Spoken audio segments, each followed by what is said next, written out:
So Thursdays, you guys traditionally do Rhetoric Thursday. Yes. Rhetoric being the art of public speaking. Yeah. So do you guys have something on your heart to share with us today before we get to questions? Yeah, absolutely. So last couple of weeks, we've been talking about various things. We've talking about like attributing motive is one bad logical fallacy. And me and Sean are basically going through not only how to give public oratory, meaning how to give effective and convincing speeches, but more importantly, because most people don't do that on a regular basis, it's more about dialectic, meaning how to convince other people of the truth, right? So it's not enough to know what is true. You need to be able to communicate it in a way that other people can accept, right? So we've been going through logical fallacies, ways that you can argue that are bad, that are toxic, that actually, even if you're right in what you're bringing up in your premise, you're wrong in the way that you're trying to communicate it. That's what a logical fallacy is. It's just something that's wrong. So over the last couple of weeks, I think we've talked about attributing motive, and we've also talked about the tu quoque fallacy. So attributing motive is I am going to assume that there is some sort of a malicious intent in what you're doing, right? What you're saying or what you believe or something like that. The tu quoque fallacy is a little bit different. It's a fancy Latin word. It basically just means I'm going to attack you as a person as opposed to your argument. Yeah. So it would be like someone comes up and says, well, the old playground insult. Well, this is what I think. Well, your mother's stupid. Like that's the tu quoque fallacy. I'm going to assassinate your character. I'm not going to deal with your objection. Here we're going to talk about a little bit of a blend, right? This is a logical fallacy that's a blend of those two. It's called claiming offense, essentially. So that would be I'm talking to someone and they give an argument, they say something, giving their perspective or giving their belief system, and I feel offended by what they're saying. And so I shut down the conversation by saying, well, that's offensive. Right, you're being offensive. You're not being inclusive right now in the way that you're talking to me. You're not really considering my feelings in the way that you're communicating with me. That would be claiming offense, right? And this happens all the time. There's actually a title for it in our modern vernacular. It's called cry bullies.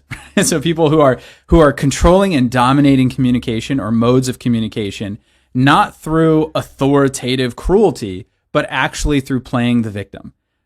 Crying and saying like, oh my gosh, I'm so offended by what you're saying. I can't believe that you've done this. You've traumatized me. You should be banned from this particular platform. You shouldn't have a ability to speak to me like that, right? So if this hasn't happened to you yet, well, good for you. But eventually it probably will in our modern culture and society. So as we go forward, I'll talk more and more about how I've seen this implemented in my counseling, meaning I've seen an increase of it as I've been counseling people in the last couple of years.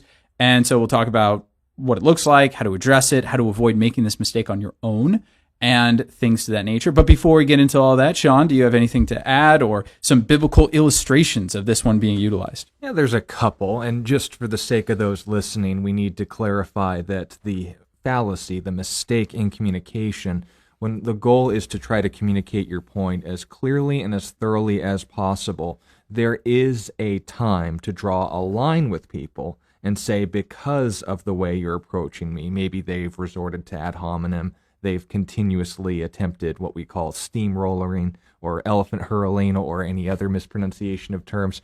All of these things would be grounds for you to say this person isn't being objective. And because of their behavior, you shut down the conversation because it's not productive. This is not what we're talking about.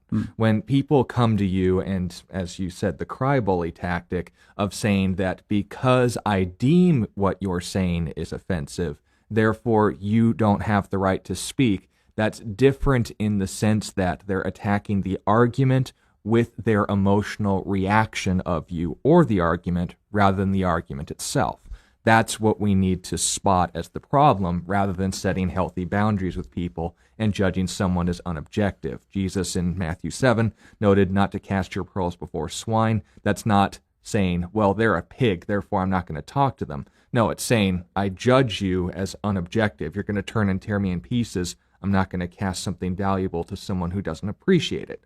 So if we're going to ask the question, what would be an example of this kind of bad rhetoric? it would be most aptly illustrated in the Gospel of John chapter 6, where it literally says that his audience was offended at him. Now, what did they deem offensive? Well, John chapter 6 is a very lengthy passage, almost 70 verses, a little over it actually.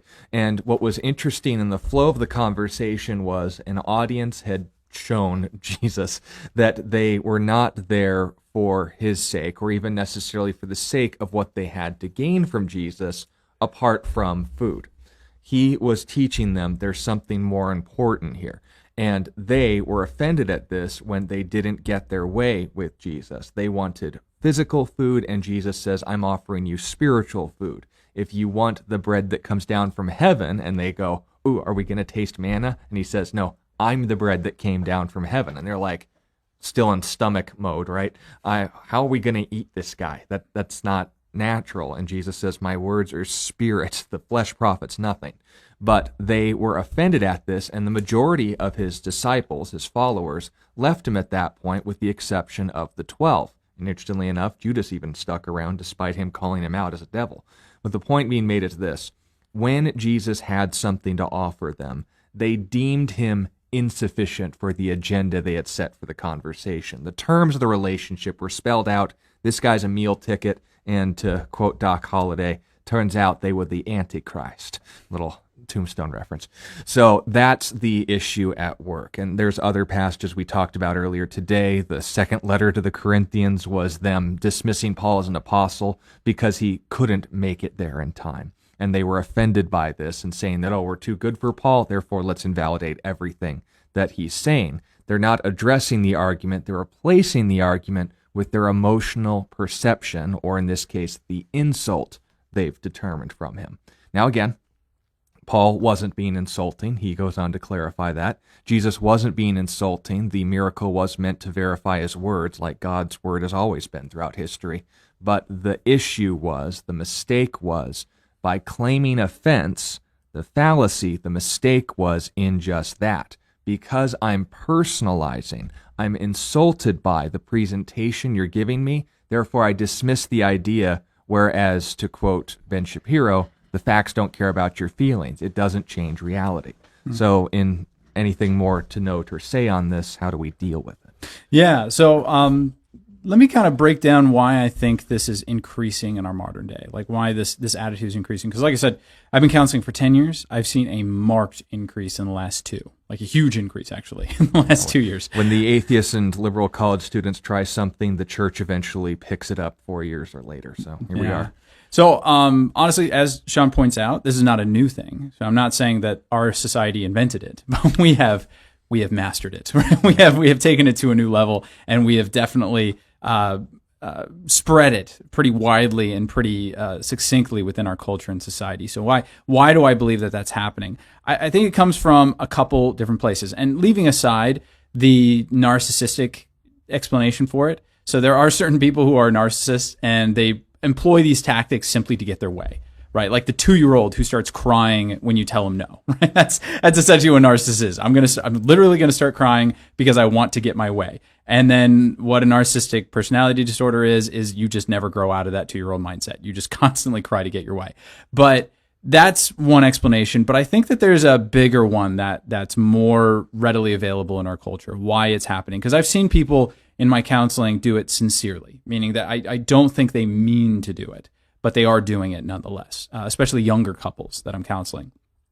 So I think the biggest one, almost without exception, when I'm talking to somebody and I see this behavior manifesting in them to a large extent, they almost never have a positive relationship with a father figure.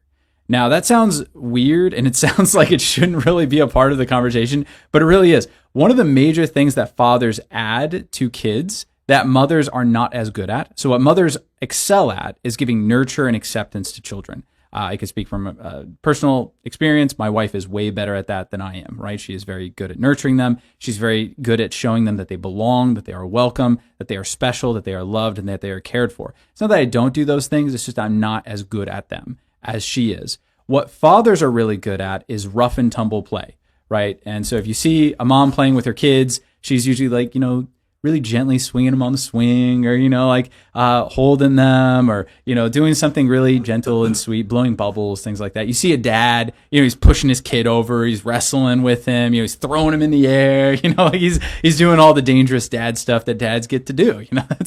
That's our birthright. What rough and tumble play does, right? It seems, and a lot of women, by the way, get upset about that. They're like, you're just the fun guy, you're not a disciplinarian, things like that. What rough and tumble play does, actually, it's really, really important for kids, is it teaches them give and take, and it teaches them focused aggression that can be done out of love and an interest in play as opposed to violence. So when a dad throws his kid in the air, he's actually subjecting that kid to violence. He's overpowering them. But that violence is intended to make the kid happy, right? It's intended to actually bring them joy. And so the kid starts to learn, a kid who develops a good relationship with their father starts to learn, oh, when somebody pushes me, it doesn't necessarily mean that they're trying to hurt me. It could be actually that they're pushing me because they care about me. And maybe they see the conversation as being fun, right? Maybe they want to talk to me. Maybe they want to poke holes in my argumentation because they actually want to get to the bottom of something. Or maybe they just think it's fun to argue, right? There are other explanations as to why someone's talking to me about this particular thing. When you have a culture that's kind of demonized masculinity as a whole, a culture that's increasingly fatherless, that doesn't have that dynamic in the home anymore, and even the homes that do have fathers, unfortunately, you have negative examples of masculinity, right? Abusive manifestations of aggression and things like that. Kids are not learning as much and as widely the benefit of this kind of controlled aggression, right? How it could be a good thing. And so it's very normal for someone when they feel pushed to feel oppressed, to feel traumatized, genuinely, right? Genuinely, they feel like they're being oppressed, they're being silenced, they're being violated in some way, they're being traumatized in some way. So when they're saying, I feel like you're attacking me, they genuinely mean it. It's a bad thing, but they genuinely mean it. Now, this also doesn't let the person off the hook who's causing the offense. So if I'm talking to my wife and she's like, man, you're being really mean right now. Now, again, she hasn't addressed what I've said, but maybe she's right. Maybe I am being a jerk. Maybe I'm yelling at her. Maybe I'm using an inappropriate demeanor. Maybe I'm using language that's cutting. Right. So it doesn't let you off the hook of being like, well, I'm just speaking the truth. And so you need to accept it, woman. No, it's like, maybe there's something to what you're saying. I still want to have this conversation, but hey, I will work on that. I will work on the way that I communicate with you. That's good. That's a good give and take. A setting of a boundary rather than a dismissal of what's being said. Exactly. And so people who learn how to quantify this aggression, as Sean said, they set a boundary as opposed to abdicating the conversation as a whole.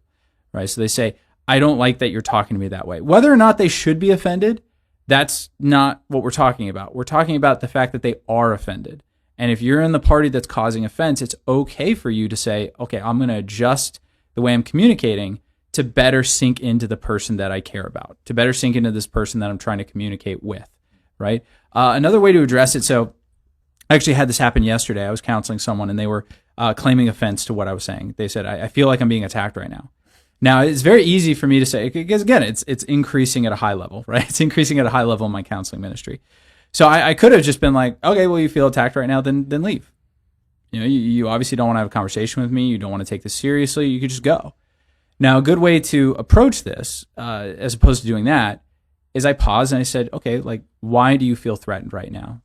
Can you tell me what I'm doing specifically? And I try my best to lower my voice so that it can't even be perceived as aggressive. And I say, okay, what am I doing? What am I communicating to you that is being received as attack? Right? What are my behaviors? What are the wording? What's going on? And that usually causes people to pause. And he was able to admit, he said, okay, you're not attacking me. I just feel threatened. I just don't like what you're saying. I'm like, okay, it's fine. We can work with that. Right? But you have to give that person a pause and you have to be able to help them walk through what the offense is so that you can work through it together. And again, that's assuming that this person is on a bona fide level, right? It's a good faith argument. They actually do want to talk to you, but they are legitimately feeling threatened. You can calm that person down by talking in that manner, and you can help them approach the conversation in a better way.